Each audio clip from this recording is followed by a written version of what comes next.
Subscribe to the channel for more stories. My name is Sarah. I'm 38 years old, and what I'm about to tell you will shake you to your core.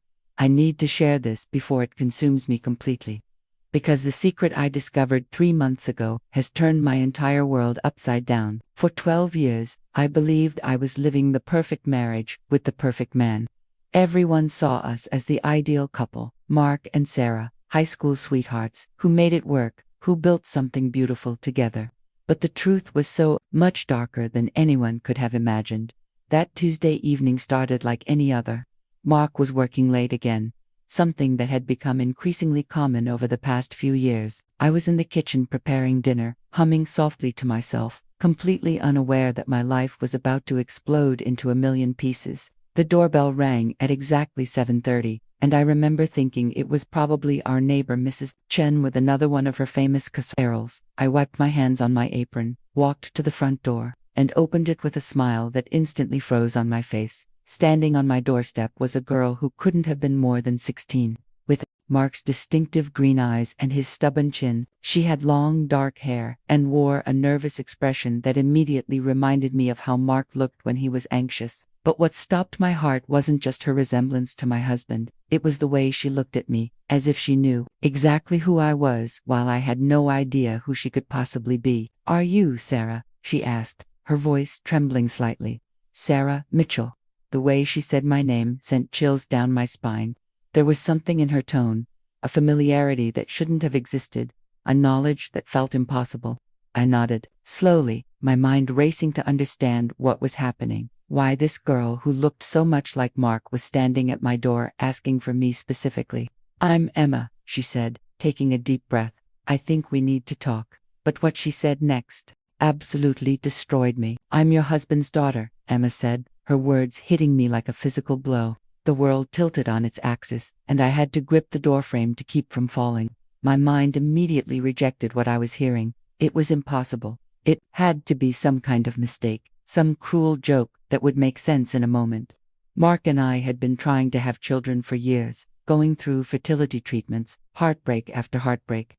And here was this girl claiming to be his daughter. "That's impossible," I whispered, but even as the words left my mouth, I could see Mark in every feature of her face, the way she tilted her head when she was thinking, the slight dimple in her left cheek, even the way she stood with one shoulder slightly higher than the other. It was all him. My legs felt weak, and I found myself inviting her in before my brain could catch up to what was happening. Emma sat on our cream-colored sofa, the same sofa where Mark and I had cuddled countless evenings, planning our future, dreaming about the children we hoped to have someday. She looked around our living room with curious eyes, taking in the wedding photos on the mantel, the vacation pictures from our trips to Europe, all the evidence of the life I thought I knew so well. "My mom is Linda Rodriguez," Emma continued, her voice gaining strength. "She's been with your husband for 13 years. 13 years. The number echoed in my head like a death sentence. That meant their relationship started just 1 year after Mark and I got married. While I was falling deeper in love with him, while I was building my entire life around our marriage, he was building another life with someone else." The room started spinning, and I felt like I was drowning in my own living room. Everything I thought I knew about my marriage, about Mark, about myself, was crumbling around me. But Emma wasn't finished. She had more revelations that would push me over the edge completely. "I have a little brother too," Emma said softly, watching my face carefully. "His name is Lucas, and he's 8 years old." 8 years old. My hands started shaking uncontrollably as the full magnitude of Mark's betrayal began to sink in. Not only had he been living a double life, but he had 2 children. 2 children that he came home to every night he claimed to be working late. 2 children who called him daddy while I sat alone in our house wondering why we couldn't conceive. The fertility treatments suddenly made horrible sense. All those times Mark seemed distant during our appointments. All those moments when he claimed to be supportive but felt emotionally absent. He already had the family he wanted. He was going through the motions with me while his real life existed somewhere else entirely. The thought made me physically ill, and I had to run to the bathroom to throw up. When I returned, Emma was still sitting on the sofa, looking smaller and more vulnerable than before. "I'm sorry," she said, tears starting to form in her eyes. "I know this is horrible, but I had to tell you." Mom doesn't know I'm here. She would kill me if she found out. But it's not fair what he's doing to you, what he's been doing to all of us. Her words cut through my shock and grief like a knife. This 16-year-old girl had more integrity than the man I had been married to for 13 years. She had risked everything to tell me the truth, while Mark had been perfectly content to let me live in ignorance forever. The courage it must have taken for her to come here, to face the woman she probably saw as competition for her father's attention, was incredible. "How did you find me?" I asked, my voice barely above a whisper. Emma's answer would reveal just how deep Mark's deception went, and how carefully he had constructed his web of lies. "I followed him," Emma admitted, her cheeks flushing with embarrassment. "I've been curious about you for years, but Dad always said you were just his business partner, that your marriage was just for taxes and appearances. He told us you didn't love each other, that you were basically roommates who lived separate lives." The casual cruelty of his lies took my breath away. He had minimized our entire relationship, reduced our love to a business arrangement, made me sound like nothing more than a convenient roommate. But what hurt even more was realizing that Emma had been living with questions about me for years, probably wondering why her father kept such a significant part of his life hidden from her. "Last week, I saw him buying you flowers at the grocery store," she continued. "He was smiling in a way I'd never seen before, like he was genuinely excited to see you. It didn't match what he'd told us about your relationship at all. The flowers." I remembered those flowers, beautiful white roses that he had surprised me with on a random Thursday evening. He said he saw them and thought of me, that he wanted to show me how much he appreciated everything I did for us. I had been so touched by the gesture, so convinced that our marriage was stronger than ever. Now I realized he had bought those flowers while living another life entirely, while maintaining relationships with 2 children who didn't even know I existed as anything more than a business partner. "So, I started paying attention," Emma said, her voice growing stronger. "I noticed that Dad had 2 phones, 2 sets of keys, 2 different stories about where he was going. When he thought we weren't looking, he would check the phone he kept hidden and get this expression on his face, like he was missing something important." The hidden phone. My mind raced back through recent months, trying to remember if I had ever seen Mark with a second phone. But what Emma told me next would reveal the true extent of his deception. 3 days ago, I found a key in his jacket pocket that didn't match any of the locks in our house, Emma continued, pulling a small silver key from her backpack. I confronted him about it, and for the first time in my life, I saw my dad completely panic. He started stammering, making up stories that didn't make sense, and I knew he was lying about something big. The key looked ordinary enough, but in Emma's small hand, it represented everything that was wrong with my marriage. Mark had been so careful to compartmentalize his life, to keep his 2 families completely separate. But the small details were finally catching up with him. I wondered how many other keys, phones, and secrets existed that I had never noticed. That night, I heard him talking to someone on his hidden phone, Emma said, her voice dropping to almost a whisper. He was saying things like, "I love you too, and I'll be home soon and tell Lucas's daddy will read him a story tomorrow night." But we were his family, at least I thought we were. If he was already home with us, who was he promising to come home to? The casual intimacy of those conversations hit me like a sledgehammer. Mark had been telling another woman he loved her while sitting in the same house with his daughter. He had been promising to read bedtime stories to another child, while Emma was probably wondering why her father seemed so distracted and distant. The emotional compartmentalization required to live like that was staggering.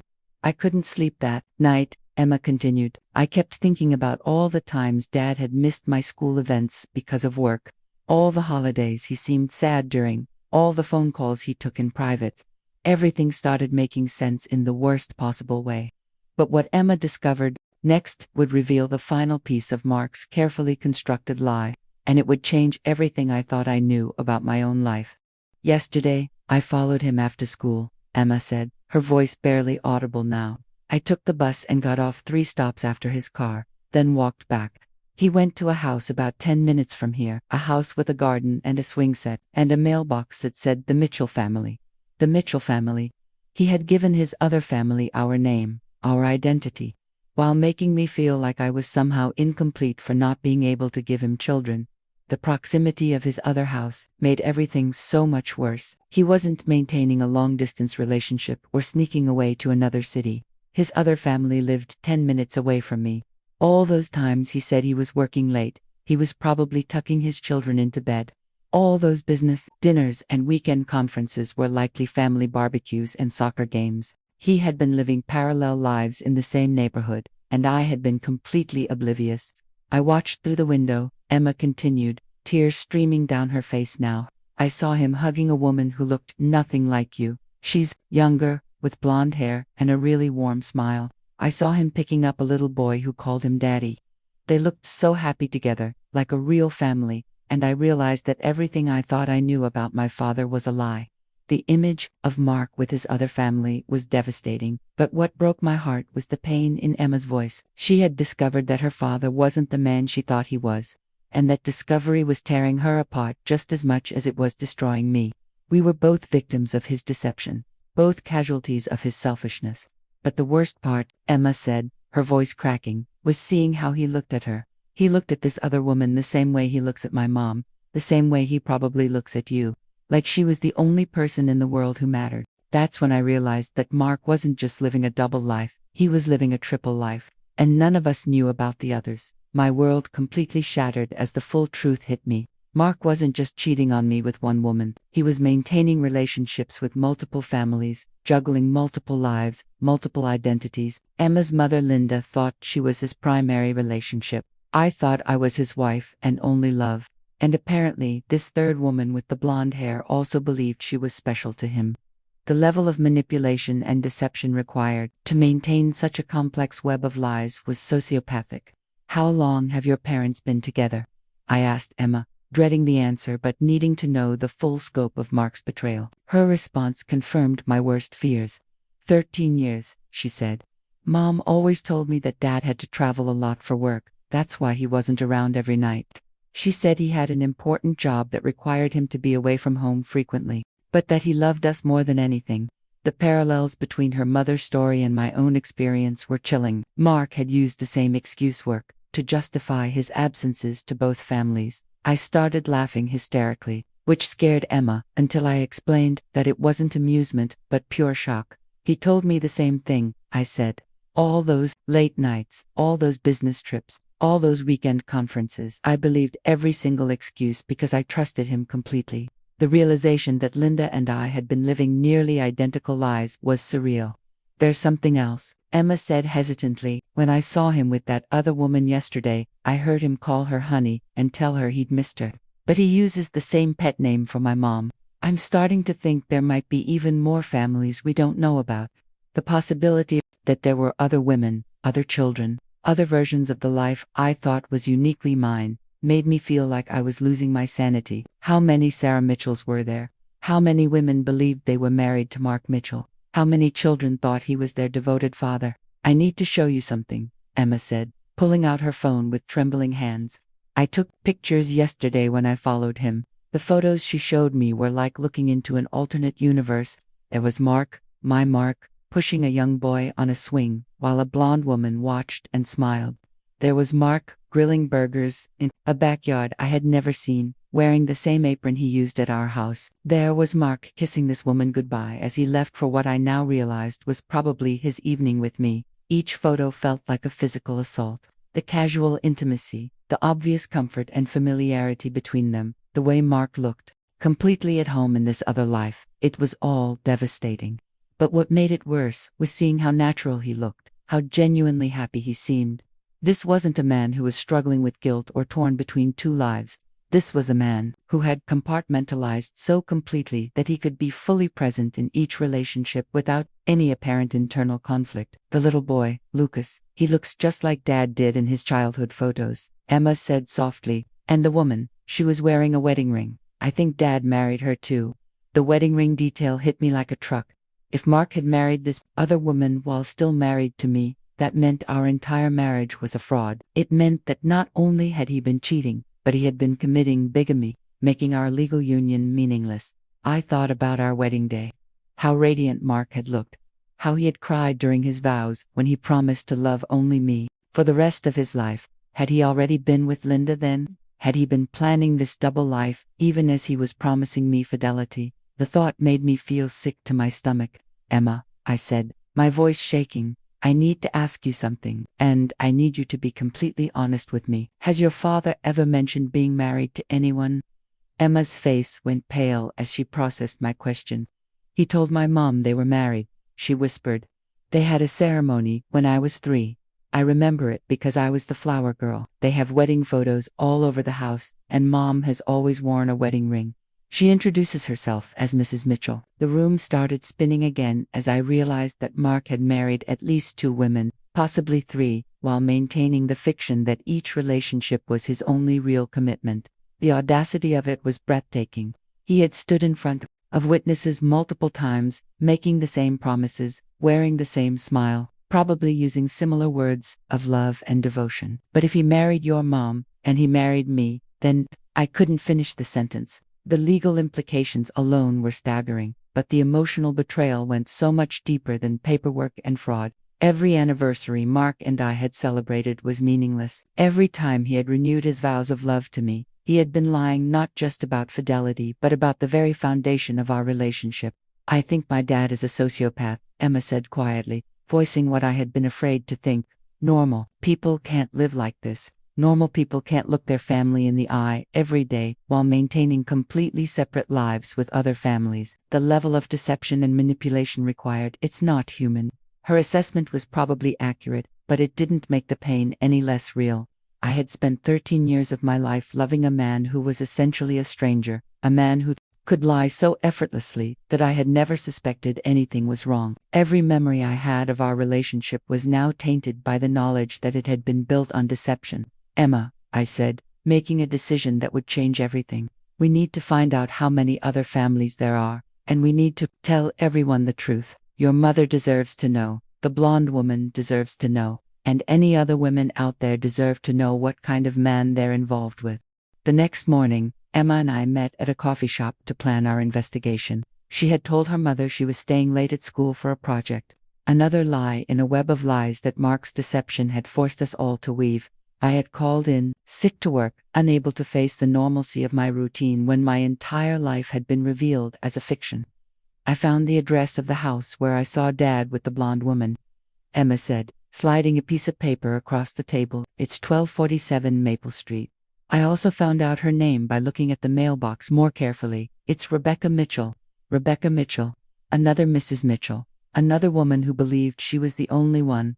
Another victim of Mark's elaborate deception. We drove to Maple Street in my car, both of us nervous and unsure about what we would find. The house was exactly as Emma had described. A charming 2-story home, with a well-maintained garden and a swing set in the backyard. It looked like the kind of place where a happy family would live. The kind of home I had always dreamed Mark and I would have once we had children. What if she doesn't believe us? Emma asked as we sat in the car, staring at the house. What if Dad has told her stories about us that make us sound crazy or vindictive? It was a valid concern. Mark had proven himself to be a master manipulator, capable of spinning elaborate lies with complete conviction. He had probably prepared Rebecca for the possibility that his business partner, or his ex-girlfriend, might cause trouble. But as we watched, Rebecca came out of the house with a young boy who had to be Lucas. Emma gasped when she saw him clearly for the first time in daylight. He looked exactly like Mark had as a child, down to the cowlick in his hair, and the way he walked with a slight bounce in his step. There was no denying that this was Mark's son, just as there was no denying that Emma was his daughter. She looks nice, Emma said softly, watching Rebecca help Lucas into a car. She looks like someone who would never hurt anyone, someone who trusts people completely. Just like you did, just like my mom does. That observation gave me the courage to get out of the car and approach the house. Rebecca answered the door with a warm smile that reminded me of how I used to greet unexpected visitors before my world fell apart.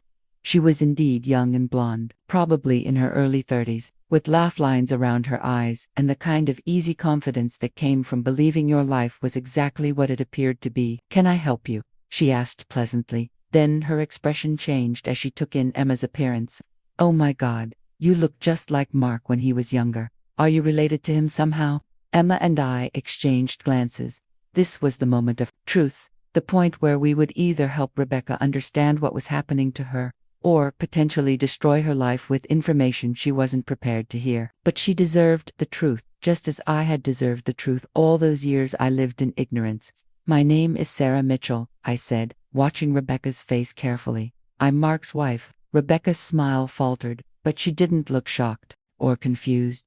Instead, she looked like someone who is finally hearing confirmation of something she had suspected but didn't want to believe.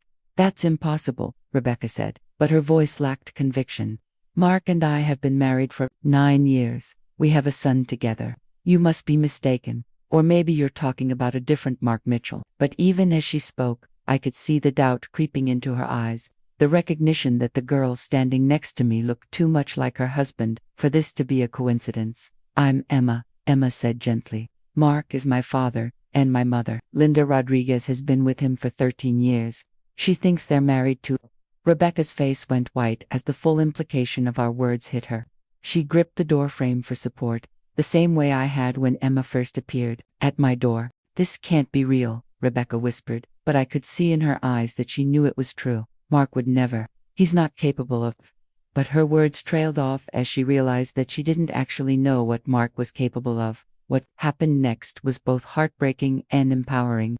Rebecca invited us inside, and for the next 3 hours, we compared our lives, our stories, our experiences with the man we had all believed we knew. The similarities were chilling. The same pet names, the same excuses for absences, the same promises about the future, even the same anniversary gifts given to multiple women. Rebecca had been living with the same doubts I had experienced, the same nagging feeling that something wasn't quite right, but never being able to put her finger on what it was. She had noticed the second phone, the unexplained absences, the way Mark seemed to have entire conversations in his head before speaking to her. She had attributed it to work stress, just as I had. "I found a receipt for flowers in his car last month," Rebecca said, tears streaming down her face. "White roses, my favorite, but he never gave them to me. When I asked him about it, he said he had bought them for his business partner, who was going through a difficult time. Those were the flowers he had surprised me with, the gesture that had made me feel so loved and appreciated." The three of us, Emma, Rebecca, and I, made a pact that day. We would confront Mark together, not with anger or vengeance, but with the unified strength of women who deserved better than lies. We would also find Linda and any other women who might be part of his deception, because everyone deserved to know the truth. When Mark came home that evening, expecting to find his usual compliant wife waiting with dinner, he instead found 3 women sitting in his living room with evidence of his lies spread across the coffee table. The look on his face was everything I needed to see: complete shock, panic, and for the first time in 13 years, absolute honesty about who he really was. The confrontation lasted hours, filled with tears, accusations, and finally, admissions. Mark broke down completely, confessing to not just 3 families but 4. There was another woman named Jennifer in the next town over, with whom he had twin daughters. His web of lies had been even more extensive than we had imagined. 6 months later, I'm rebuilding my life from the ground up. The divorce proceedings are complicated by the bigamy charges. But I'm finally free from the prison of deception I had been living in. Emma has become like a daughter to me, and Rebecca and I have developed an unlikely friendship born from shared trauma and mutual support. Even Linda, once she got over the initial shock, has been part of our support network. Mark is facing legal consequences for his actions, but more importantly, he's lost the trust and love of 4 women and 5 children who once believed in him completely. The saddest part is that if he had been honest about wanting multiple relationships, he might have found people willing to accept that lifestyle. Instead, his need to deceive and control destroyed everything he claimed to value. I learned that betrayal doesn't just break your heart, it breaks your ability to trust your own judgment, your own perceptions, your own reality. But I also learned that truth, no matter how painful, is always better than living a lie. Emma's courage in knocking on my door that Tuesday evening saved us all from wasting more years of our lives on a man who saw us as nothing more than components in his elaborate fantasy. The girl who looked like my husband and called me by name turned out to be the daughter I never had, and the truth she brought with her, devastating as it was, set all of us free. But the story doesn't end there, because Mark's web of lies was even more intricate than any of us had imagined. 3 weeks after our confrontation, when I thought I had finally seen the full extent of his deception, Emma called me in a panic. Her voice was shaking so badly I could barely understand what she was saying, but the words that came through made my blood run cold. "Sarah, you need to come over right now," she said. "I found something in Dad's old room that changes everything." We thought we knew about him. I had been staying in a small apartment downtown while the divorce proceedings continued, trying to rebuild my sense of self after 13 years of living a lie. The legal battles were exhausting, especially with bigamy charges complicating everything, but I had finally started to feel like I was moving forward. Emma's discovery would prove that Mark's deception went back much further than any of us had realized. When I arrived at Linda's house, I found Emma sitting on her bed surrounded by boxers that Linda had finally brought up from the basement. These were Mark's personal belongings from before Emma was born, things that Linda had stored away and forgotten about until she decided to finally clear out his space completely. "I was looking for photo albums to give to Lucas," Emma explained, her hands trembling as she held up a small wooden box. "I thought maybe there were pictures of Dad as a kid that Lucas would want to see. But I found this instead. And Sarah, what's inside is going to destroy you." The way she said it made my stomach drop. After everything we had already discovered, what could possibly be worse? Emma opened the box with shaking fingers, revealing a collection of items that made no sense at first glance. There were several driver's licenses, all with Mark's photo but different names. There were social security cards with various numbers, birth certificates from different states, and what appeared to be a collection of wedding rings. But what made my knees buckle was finding my own wedding ring among them. The ring I thought was unique, specially designed just for me. "There are at least 8 different identities in here," Emma whispered. "And look at this." She handed me a small notebook filled with Mark's handwriting, containing what appeared to be a detailed record of his various relationships. Names, addresses, children's birth dates, anniversary dates, and even notes about each woman's preferences and personality traits. We were all just entries in his elaborate system of deception. The notebook revealed that Rebecca, Linda, Jennifer, and I were just 4 of at least 12 women Mark had relationships with over the past 15 years. Some relationships had lasted only months, others had spanned years, but each one was meticulously documented as if we were business accounts he needed to manage.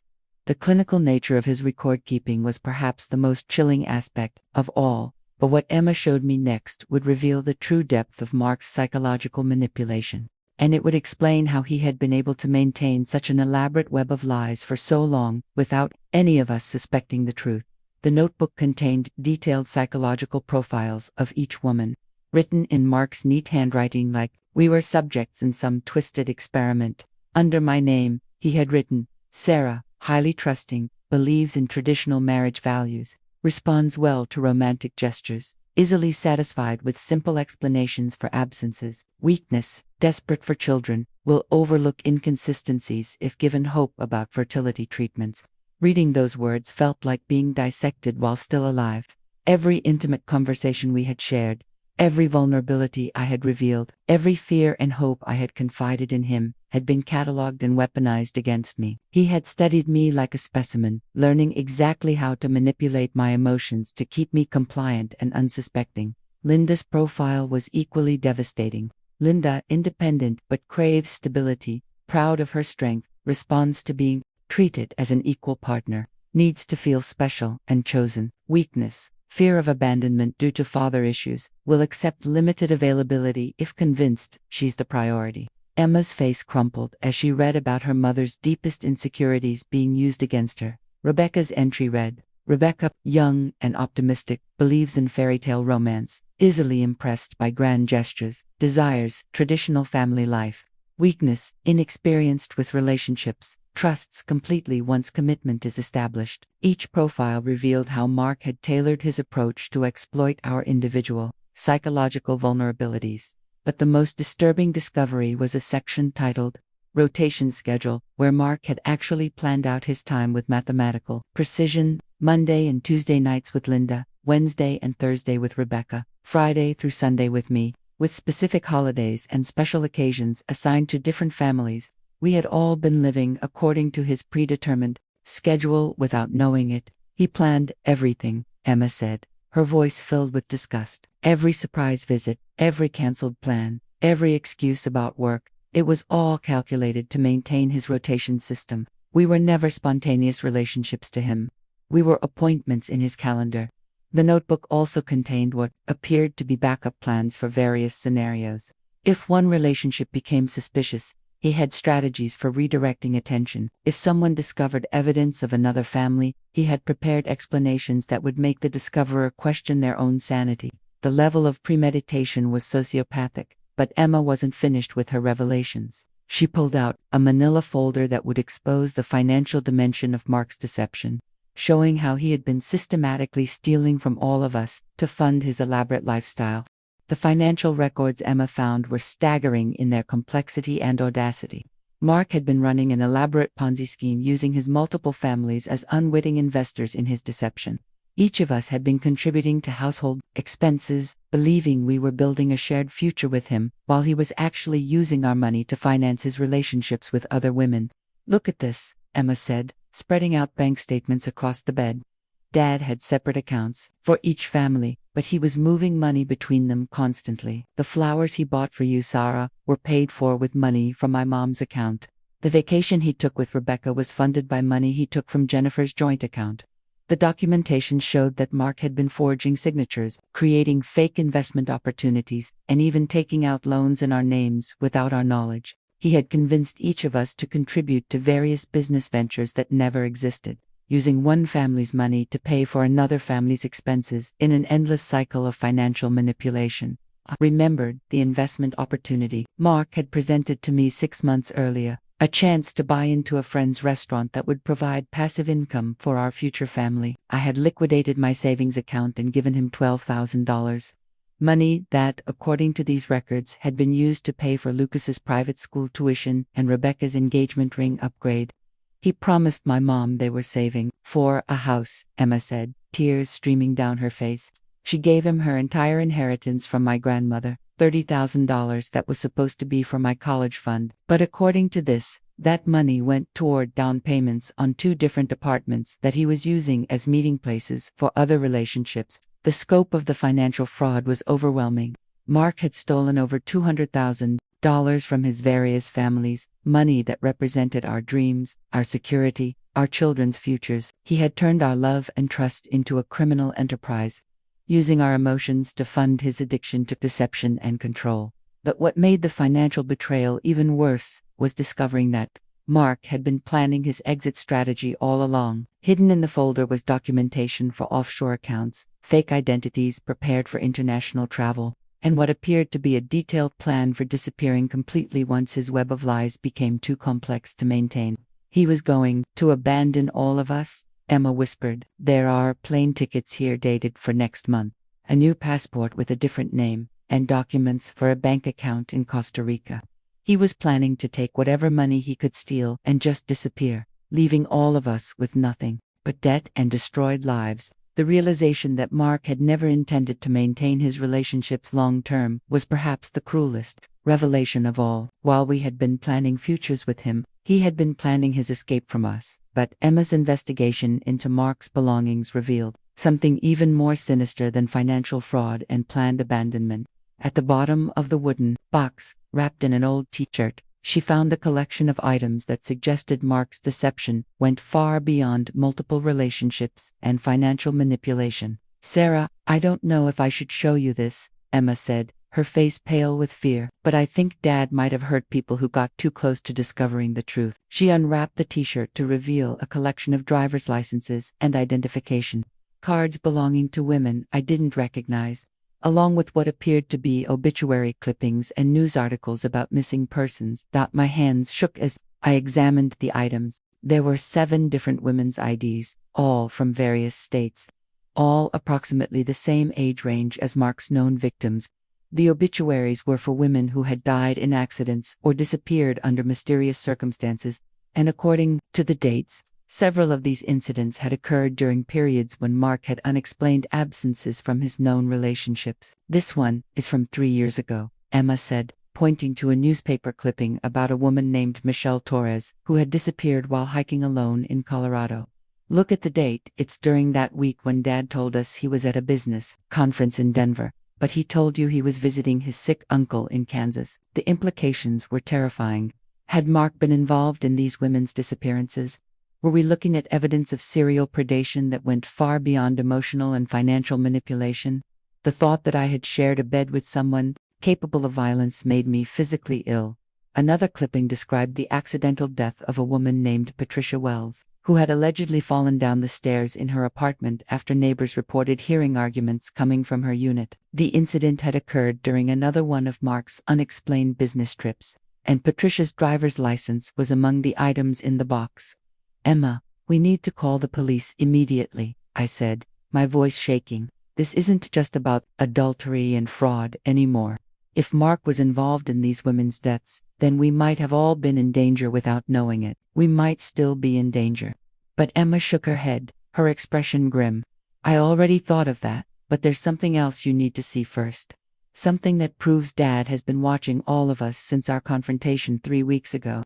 And I think he knows we found this box." She pulled out her phone and showed me a series of text messages she had received from unknown numbers over the past few days. The messages were cryptic but threatening.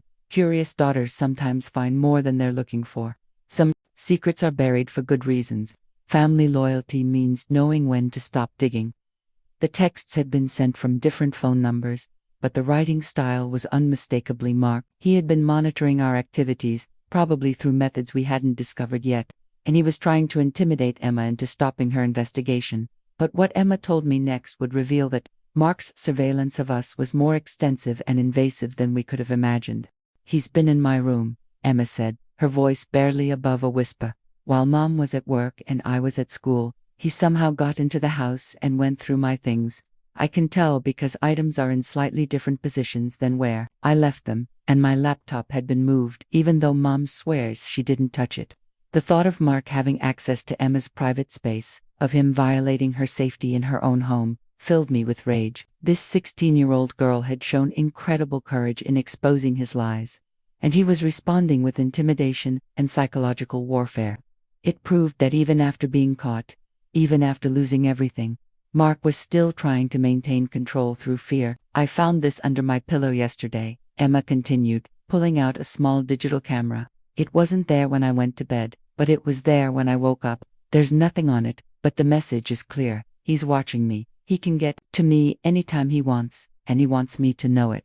The camera was a clear threat, a warning that Mark could invade her most private spaces whenever he chose, but it also represented a tactical error on his part, because it proved he was still in the area and still actively engaged in stalking his former families. This wasn't a man who was planning to disappear quietly. This was a man who was escalating his psychological warfare. "We need to document everything and go to the police right now," I said. But Emma shook her head again. "There's more, Sarah. I think he's been watching you too, and Rebecca, and probably all of his other victims. I think he has a whole surveillance system set up, and I think he's been planning something big since we exposed him." She showed me photographs she had taken around her neighborhood over the past week. The same unfamiliar car parked on different streets near her house, her school, and the coffee shop where we had met to plan our investigation. The car had tinted windows and license plates that were either obscured or fake, but Emma had managed to get clear photos of it from multiple angles. "I also found this," she said, pulling out a small electronic device that looked like a USB drive. It was attached to the underside of Mom's car. "I think it's a GPS tracker, which means Dad knows everywhere we go and everyone we meet with." The GPS tracker confirmed that Mark had been monitoring our movements since our confrontation. He knew about my new apartment. He knew about our meetings with Rebecca and Jennifer. He knew about Emma's investigation into his past. We had thought we were safely exposing his lies, but he had been watching us the entire time, planning his response. But what Emma revealed next would show that Mark's surveillance was just the beginning of a much more dangerous plan, and that all of his former victims were in immediate physical danger. "Last night, I followed the car that's been watching our house," Emma said, her voice steady despite the obvious fear in her eyes. "I know it was dangerous, but I had to know who was driving it and where they were going. What I discovered changes everything we thought we knew about Dad's current situation." Emma had used her bicycle to follow the mysterious car at a distance, staying far enough back to avoid detection but close enough to see where it went. The car had driven to an abandoned warehouse on the outskirts of town, a location that immediately sent chills down my spine because Mark had mentioned that area several times during our marriage, claiming he was considering it for a business investment. I got close enough to see inside through a broken window. Emma continued, pulling out her phone to show me the photos she had taken. Sarah, Dad isn't just watching us, he's planning something terrible, and he's not working alone. The photographs showed Mark inside the warehouse with 3 other men, all of them studying what appeared to be detailed maps and floor plans. The maps showed the layouts of houses I recognized: Linda's house, Rebecca's house, my new apartment, and what looked like Jennifer's address. Each location was marked with red X's and had notes written in Mark's handwriting. I couldn't hear everything they were saying, but I heard enough to know that Dad is planning to eliminate everyone who can testify against him, Emma said, her voice breaking. He's not just worried about the bigamy charges or the financial fraud, he's worried that we'll keep investigating and discover evidence about those missing women. The realization that Mark was planning violence against his former families was terrifying. But what made it worse was knowing that he had recruited accomplices. This wasn't the desperate act of a cornered man. This was a calculated plan executed by someone with resources and connections we had never suspected. One of the men called him by a different name, Emma continued. They called him Marcus, not Mark, and they talked about him like he was their boss. I think Dad has been involved in criminal activity for years, maybe even decades, and all of his relationships were just cover stories to help him blend into normal society. The idea that Mark's entire identity had been fabricated, that even his name might be fake, made me question everything I thought I knew about the man I had married. Had I ever known the real person, or had I been in love with a completely fictional character designed to manipulate me? Emma, we need to get everyone to safety immediately, I said, reaching for my phone to call the police. But Emma grabbed my wrist, her grip surprisingly strong for someone so young. Wait, she said. There's something else, something that proves the police might not be able to help us, and that we might be the only ones who can stop what Dad is planning. What Emma told me next would reveal the true scope of Mark's criminal network and explain why his deception had been so successful for so many years.